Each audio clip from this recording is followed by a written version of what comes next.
నమస్కారం. నా ఛానల్ని ప్రోత్సహిస్తూ నాకు అమూల్యమైన సలహాలు అందిస్తూ నేను ఈ సమాజానికి అత్యవసరమైన అంశాలను ప్రస్తావించే ఈ విధానానికి అండగా నిలుస్తున్న వారందరికీ శుభాకాంక్షలు, అభినందనలు. ఈరోజు టాపిక్ ఎడ్యుకేషనల్ లోన్స్. అంటే విద్యను అభ్యసించడానికి రుణాలు.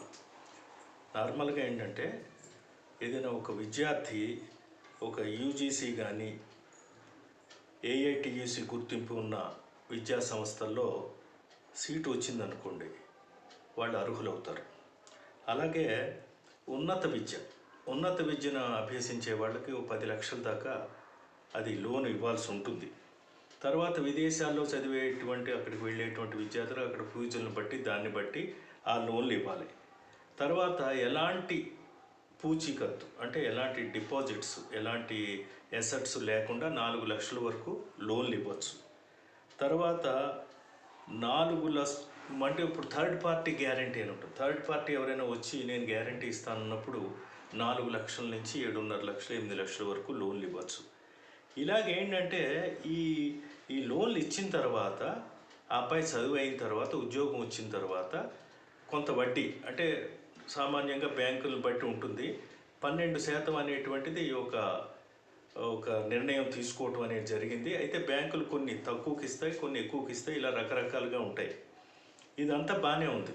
అంటే ఎడ్యుకేషన్ గ్యారంటీ అంటే మనకి ఏదైనా సీట్ వస్తే మంచి కోర్సులో, మంచి యూనివర్సిటీలో, గుర్తింపు యూనివర్సిటీలో వస్తే మనకు లోన్ వస్తుంది అనేటువంటిది ఒక గ్యారంటీ ఉంది. దీన్ని బాగా పెంచండి, ఈ లోన్లు ఎక్కువ ఇవ్వండి, చదువుకునే వాళ్ళకి ఎంకరేజ్ చేయండి అని బ్యాంకులకి ప్రతి ఏడు మీరు ఈ శాతాన్ని పెంచండి అని కేంద్ర ప్రభుత్వం నుంచి ఆదేశాలు వస్తాయి. రాష్ట్ర ప్రభుత్వాలు కూడా ఆ విధమైన సంవిధానానికి సంబంధించినటువంటి ఆదేశాలు ఇస్తూ ఉంటాయి. అయితే ఏమవుతుంది, ఇక్కడ చాలామంది విద్యార్థులు, పేద మధ్యతరగతి విద్యార్థులు ఈ లోన్లు దొరక్క వాళ్ళు సీటు వదిలేసుకున్న పరిస్థితులు ఈరోజు కనిపిస్తున్నాయి. ఇది వాస్తవం. ఎందుకు ఇవ్వట్లేదు బ్యాంకులు? మరి ఇలాంటి ఆదేశాలు ఉన్నాయి కదా. అర్హతలు ఉన్న వాళ్ళకి అర్హతలు నిర్ణయించింది ఎవరు? ప్రభుత్వమే నిర్ణయించింది. ఆ అర్హతలు ఉంటే మేము ఇస్తాను ఒప్పుకున్నది ఎవరు? బ్యాంకుల వాళ్ళే ఒప్పుకున్నారు.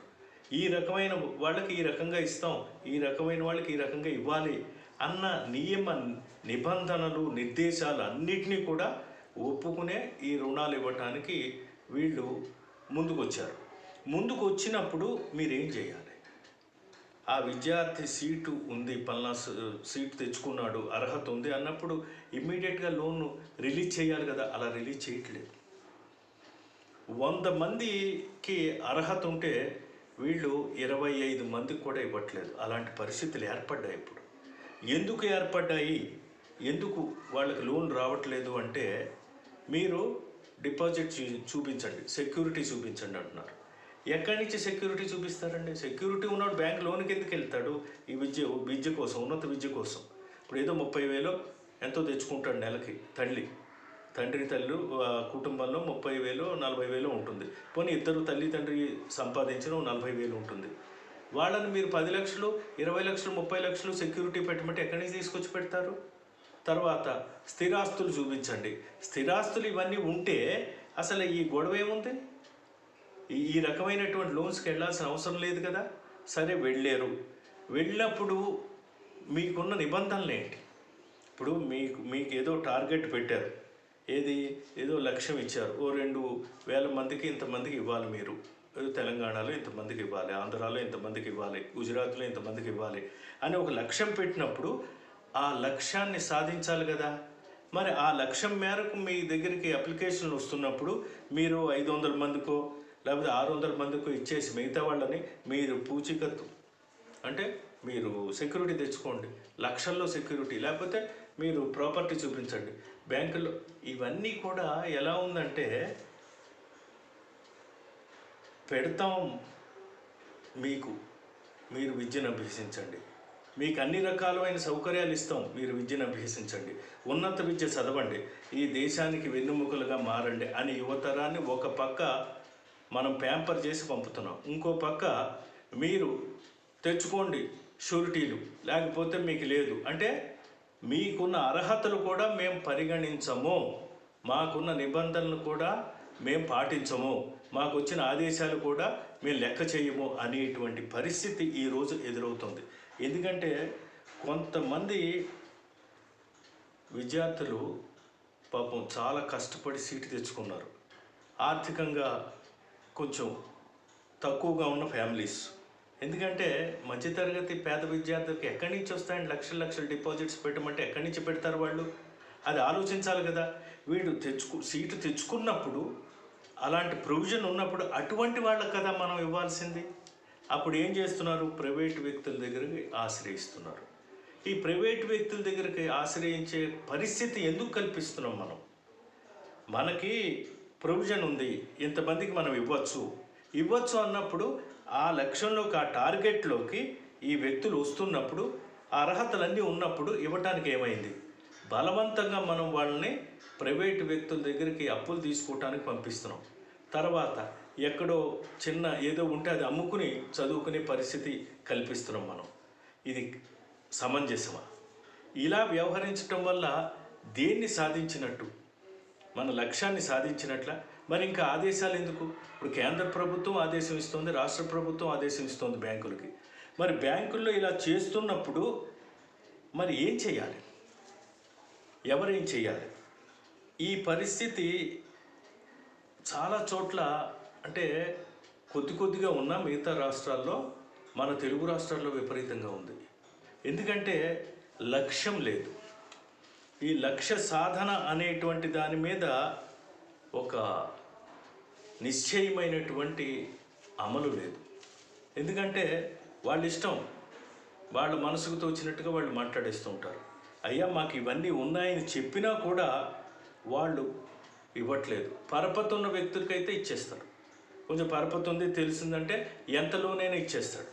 తర్వాత ఇప్పుడు ఎగ్గొట్టడానికి వీల్లేదు. వీళ్ళు చదివేది, తర్వాత ఉద్యోగం అన్నీ తెలుస్తూనే ఉంటాయి అక్కడ. ఖచ్చితంగా వాళ్ళు కట్టాల్సిందే. కట్టకపోతే ఊరుకోరు కదా. ఇప్పుడు వాళ్ళకి ఉద్యోగం వచ్చిన తర్వాత ఖచ్చితంగా కడతారు. ఎందుకంటే వాళ్ళు లోన్ తీసుకుని చదువుకున్నారు కాబట్టి ఆ బైండింగ్ వాళ్ళ మీద ఉంటుంది. అలా కడుతూనే ఉన్నారు. అందులో ఎంత శాతం మంది కట్టలేదు అన్న వివరాలు ఉన్నాయా? అది అడిగితే మాట్లాడరు. అది ఆ వివరాల సంగతి మీకెందుకు, మీరైతే ఇది తెచ్చుకోండి, షూరిటీ తెచ్చుకోండి అని అడుగుతున్నారు. ఇలాంటివన్నీ కూడా మనం ఎన్ని రకాలుగా ఆదేశాలు ఇచ్చినా, ఎంత నియంత్రణ చేసినా, ఎంత అదుపు చేసినా, ఎంతలా ప్రెషర్ పెట్టినా ఈ రకమైనటువంటి ఈతి బాధల్ని విద్యార్థులకి తప్పించలేని పరిస్థితి ఎదురవుతుంది. దీన్ని సీరియస్గా తీసుకుని ఎవరికైతే అర్హతలుండి వాళ్ళకి బ్యాంకులు రుణాలు ఇవ్వవో ఇలా చెప్తున్నారు, ఈ విషయాన్ని తక్షణం అక్కడ విజిలెన్స్ డిపార్ట్మెంట్లు ఉన్నాయి బ్యాంకుల్లో, వాళ్ళకి ఇన్ఫామ్ చేయాలి. తర్వాత ఇమ్మీడియట్గా దీన్ని కేంద్ర ప్రభుత్వం దృష్టికి తీసుకురావాలి. ఎందుకంటే దీన్ని చాలా సీరియస్గా తీసుకున్నారు. ప్రతి ఏడాది కూడా లక్ష్యాలను పెంచమంటున్నారు. అందుచేత దీన్ని ఎవరూ కూడా ఇదేదో మనకు రాదులే అని వదిలేయటం కాకుండా తల్లిదండ్రులు కానీ విద్యార్థులు కానీ ఇమ్మీడియట్గా దీన్ని ప్రభుత్వ నోటీసులోకి తీసుకెళ్ళి ఎవరైతే రిజెక్ట్ చేశారో, అర్హత నుండి కూడా వాళ్ళు ఇవ్వనన్నారో వాళ్ళ మీద కంప్లైంట్ రైజ్ చేస్తే ఇది 24 అవర్స్లో పరిష్కరిస్తాం అనేటువంటి ఒక సూచన కూడా ఉంది. పిఎంఓకి డైరెక్ట్గా కంప్లైంట్ చేయొచ్చు, ట్విట్టర్లో పెట్టచ్చు. తర్వాత ఏదైతే మీ సమస్య ఉందో దాన్ని మీరు పత్రికా ముఖంగా కానీ, మీడియా ముఖంగా కానీ, లేకపోతే ట్విట్టర్స్లో కానీ పెట్టి ప్రముఖుల దృష్టికి కనుక తీసుకెళ్ళినట్టయితే, ఆ ప్రముఖుల దృష్టిలో కనుక సమస్య వచ్చినట్లయితే అవి ఇమీడియట్గా పరిష్కారమైనటువంటి పరిస్థితులు కూడా ఉన్నాయి. అలాంటి మార్గాలన్నీ అనుసరించండి. ఒకవేళ ఏదైనా తేడా జరిగి మీకు అందకపోతే మీరు నిరుత్సాహపడద్దు, వదిలేయద్దు సీటు, తర్వాత పై చదువులకు వెళ్ళటం మానేయద్దు. ఇలాంటివి కూడా మీరు తెలుసుకుని ఇమ్మీడియట్గా స్పందించి మీకు అర్హతలు ఉన్నవన్నీ మీరు సాధించుకోండి.